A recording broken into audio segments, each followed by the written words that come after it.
Hello friend, स्वागत है आपका विवेक पालीवाल करंट अफेयर्स की सीरीज में। आज है 13 फरवरी और आज की करंट अफेयर के साथ हम लेके आ गए हैं आज का वीडियो। चलिए शुरू करते हैं। अगर चैनल पे पहली बार आए हैं तो चैनल को सब्सक्राइब करके बेल आइकन जरूर दबा लेंगे। चलिए शुरू करते हैं आज का करंट अफेयर।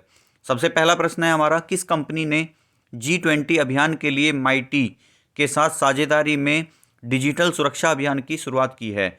तो माइटी के साथ साझेदारी में डिजिटल सुरक्षा अभियान की जो शुरुआत की है वो शुरुआत की है मेटा ने। ठीक है, मेटा आप जानते हैं फेसबुक और इंस्टाग्राम को मेटा के नाम से जाना जाता है। सेकंड क्वेश्चन है हमारा, किन दो देशों ने साइबर सुरक्षा में सुधार के लिए क्वाड साइबर चैलेंज लॉन्च किया है?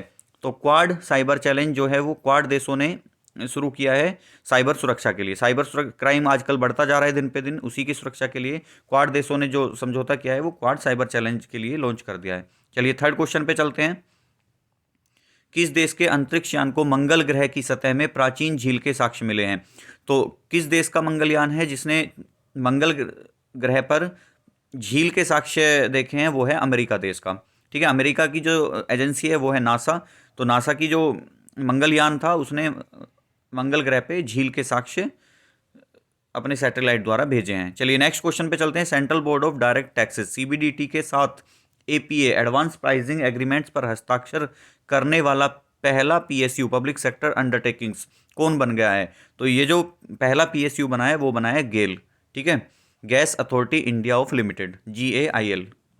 चलिए नेक्स्ट क्वेश्चन पे चलते हैं। 13 फरवरी 2023 को पूरे विश्व भर में कौन सा दिवस मनाया जाता है? तो आज है 13 फरवरी, तो आज का जो दिन है वो किस दिवस के रूप में मनाया जाता है? विश्व रेडियो दिवस। तो 13 फरवरी को कौन सा दिवस मनाया जाता है? विश्व रेडियो दिवस। क्वेश्चन नंबर 6 है, जासूसी चिंताओं को लेकर कौन सा देश अपने कार्यालयों से चीनी कैमरे हटाएगा? मतलब उसने अपने देश के जो कार्यालय हैं उसमें चाइना के कैमरे लगवाए हुए थे, उस देश ने अब निर्णय लिया है कि उन कैमरों को वहां से हटवाया जाए। वो देश है आपका ऑस्ट्रेलिया। तो ऑस्ट्रेलिया ने अपने जितने भी निजी सरकारी कार्यालय हैं उसमें से चाइनीज जो कैमरे थे वहां से हटवाने का निर्णय लिया है। चलिए नेक्स्ट क्वेश्चन है, सबसे तेज 450 टेस्ट विकेट लेने वाले दूसरे गेंदबाज कौन बने हैं? तो दूसरे गेंदबाज जो बने हैं वो बने हैं रविचंद्रन अश्विन। आपको बताना है कि सबसे तेज 450 टेस्ट विकेट लेने वाले पहला गेंदबाज कौन है। आपको कमेंट करके इसका आंसर देना है। चलिए नेक्स्ट क्वेश्चन पे चलते हैं। क्वेश्चन नंबर 8 है हमारा, एयर इंडिया ने कितने नए विमान खरीदने के लिए एयरबस और बोइंग के साथ साझेदारी की है? तो एयर इंडिया अब नए विमान खरीद रहा है जिनमें टोटल क्वांटिटी रहेगी 500। तो 500 नए विमान के लिए एयरबस और बोइंग के साथ एयर इंडिया ने समझौता किया है। चलिए क्वेश्चन नंबर नेक्स्ट करते हैं। इसरो और किस देश की अंतरिक्ष एजेंसी ने मिलकर निसार उपग्रह विकसित किया है? तो अमेरिका देश की अंतरिक्ष एजेंसी, जैसे कि मैं बताया था कि नासा और इसरो का ये संयुक्त मिशन रहेगा जो निसार है। चलिए नेक्स्ट क्वेश्चन पे चलते हैं। किस कंपनी ने दुनिया का पहला सैटेलाइट बेस्ड टू वे सक्षम मैसेजिंग सॉल्यूशन लॉन्च किया है? तो किस कंपनी ने दुनिया का पहला सैटेलाइट बेस्ड टू वे सक्षम मैसेजिंग सॉल्यूशन लॉन्च किया है? उसका नाम है क्वालकॉम टेक्नोलॉजीज। ठीक है, क्वालकॉम टेक्नोलॉजीज ने आपका सैटेलाइट बेस्ड टू वे सक्षम मैसेजिंग सॉल्यूशन लॉन्च किया है। चलिए नेक्स्ट चलते हैं।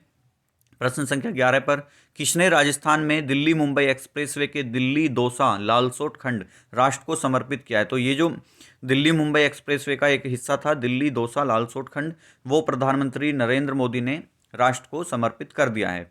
तो दिल्ली मुंबई एक्सप्रेसवे का निर्माण जारी है, आप जानते हैं। नेक्स्ट क्वेश्चन है, आप कौन नासा के मुख्य अंतरिक्ष यात्री के रूप में नियुक्त किए गए हैं? तो नासा के मुख्य अंतरिक्ष यात्री के रूप में जे अकाबा को नियुक्त किया गया है। नेक्स्ट क्वेश्चन है, ICAO की एविएशन सेफ्टी ओवरसाइट रैंकिंग में भारत कौन से स्थान पर रहा है? तो ICAO की जो एविएशन सेफ्टी ओवरसाइट की रैंकिंग है उसमें भारत का जो स्थान रहा है वो 55वें स्थान पर रहा है। क्वेश्चन नंबर 14 है, किसके द्वारा फाइलेरिया से निपटने के लिए एक राष्ट्रव्यापी अभियान शुरू किया है? तो फाइलेरिया से निपटने के लिए जो अभियान जारी हुआ है वो स्वास्थ्य मंत्रालय के द्वारा किया गया है। स्वास्थ्य मंत्री कौन है? हमारे मनसुख मंडाविया। नेक्स्ट क्वेश्चन है हमारा, किस देश ने भीषण ऊर्जा संकट के बीच राष्ट्रीय आपदा घोषित किया है? तो इसका आंसर है दक्षिण अफ्रीका। दक्षिण अफ्रीका इस टाइम भीषण ऊर्जा संकट से जूझ रहा है, उसके कारण ही उसने राष्ट्रीय आपदा घोषित कर दिया है। चलिए नेक्स्ट क्वेश्चन, क्वेश्चन नंबर 16, विश्व अंतर धार्मिक सद्भाव सप्ताह वर्ल्ड इंटरफेथ हार्मोनी वीक किस महीने में मनाया जा रहा है? तो इसका जो आंसर होगा वो फरवरी माह होगा। ठीक है, फरवरी माह चल रहा है, तो विश्व अंतर धार्मिक सद्भाव सप्ताह किस महीने में मनाया जा रहा है? फरवरी माह में। सामाजिक और न्याय अधिकारिता मंत्रालय के साथ कौन सा केंद्रीय मंत्रालय नमस्ते योजना लागू करता है? तो आवास और शहरी मामलों के मंत्रालय और सामाजिक न्याय और अधिकारिता मंत्रालय ने एक साथ कौन सी योजना जारी की है? नमस्ते योजना। क्वेश्चन नंबर नेक्स्ट है हमारा, डिजिटल पेमेंट उत्सव किस मंत्रालय द्वारा शुरू की गई एक पहल है?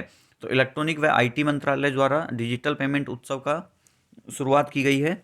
नेक्स्ट क्वेश्चन है हमारा, कौन सा बैंक क्यूआर कोड आधारित कॉइन वेंडिंग मशीन लॉन्च करने के लिए पायलट प्रोजेक्ट शुरू करेगा? तो इसका जो आंसर बनेगा वो reserve bank of India. Bharat का केंद्रीय बैंक है रिजर्व बैंक ऑफ इंडिया। इसके जो मुख्यालय है वो मुंबई में है।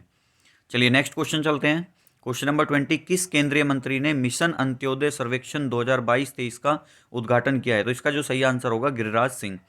नेक्स्ट क्वेश्चन है हमारा, 2 दिवसीय अर्बन 20 सिटी शेरपाओं की बैठक किस शहर में आयोजित की जा रही है? तो इसका जो सही आंसर है वो अहमदाबाद। अर्बन 20 सिटी शेरपाओं की जो बैठक है वो कहाँ आयोजित की जा रही है? अहमदाबाद में की जा रही है।